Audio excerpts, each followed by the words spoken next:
বৃহস্পতিবার সচিবালয়ে দেশের জ্বালানি খাত ও গ্যাসের পরিস্থিতি নিয়ে জ্বালানি বিশেষজ্ঞদের সাথে বৈঠক করেন বিদ্যুৎ, জ্বালানি ও খনিজ সম্পদ উপদেষ্টা মোহাম্মদ ফাজুল কবির খান। পরে ব্রিফিংয়ে উপদেষ্টা সাংবাদিকদের জানান, দেশে গ্যাস উত্তোলনে ১০০টি কূপ খনন করার উদ্যোগ নেওয়া হয়েছে। এখন থেকে উন্মুক্ত প্রতিযোগিতা ছাড়া কোনো প্রকল্প গ্রহণ করা হবে না এবং টেন্ডার দেয়া হবে না। এসব ক্ষেত্রে বিশেষজ্ঞ কমিটির পরামর্শ নেওয়া হবে।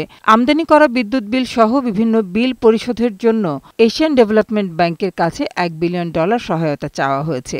রেন্টাল পাওয়ার প্ল্যান্ট নিয়ে বিশেষজ্ঞ কমিটি কাজ করছে বলেও জানান উপদেষ্টা। গ্যাসের অভাবে আমাদের বিদ্যুৎ উৎপাদন ব্যাহত হচ্ছে, গ্যাসের অভাবে আমাদের শিল্প কারখানার উৎপাদন ব্যাহত হচ্ছে। আমরা চাই যে এই যে গ্যাসের যেখানে যে সম্ভাবনা আছে, অনশোর হোক কিংবা অফশোর হোক, এটাকে আমরা বের করতে চাই। আমরা অলরেডি 4টা গতকাল এখানে অনুমোদন দেওয়া হয়েছে। আমরা এরকম 100টা আরো কূপ খনন করার উদ্যোগ নিয়েছি। এদিকে বিশ্বব্যাংকের দক্ষিণ এশিয়া অঞ্চলের ভাইস প্রেসিডেন্ট মার্টিন রাইসারের নেতৃত্বে একটি প্রতিনিধি দল অর্থ উপদেষ্টা ড সালিউদ্দিন আহমেদের সাথে সচিবালয়ে তাঁর দপ্তরে সৌজন্য সাক্ষাৎ করেন। বৈঠক শেষে মার্টিন রাইসার বলেন, আগামী জুনের মধ্যে বাংলাদেশকে $200 কোটি কয়েক ধাপে দেয়া হবে। বাজেট সহায়তা ও জ্বালানি খাতে এই ঋণ সহায়তা দেয়া হবে বলে জানান অর্থ উপদেষ্টা।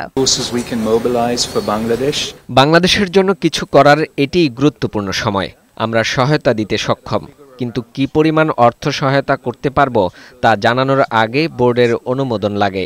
আশা করি আগামী জুনের মধ্যে $2 বিলিয়ন কয়েক ধাপে দেয়া হবে। আমরা রিফর্ম করছি ব্যাংকিং সেক্টরে, তারপর এক্সপোর্ট প্রমোশন, এগুলো নিয়ে ওখানে ওরা এসে করবে, আমাদের এসে সাহায্য করবে। বিশেষ করে প্রাইভেট সেক্টরে যে ইনভেস্টমেন্ট বাড়ানো, ওদের ব্যবসা বাণিজ্যের সুবিধা এবং ওদের নানা রকম যদি প্রবলেম থাকে সেইগুলোর ব্যাপারে আমরা আলাপ করেছি। রিতা নাহার, বৈশাখী সংবাদ, ঢাকা।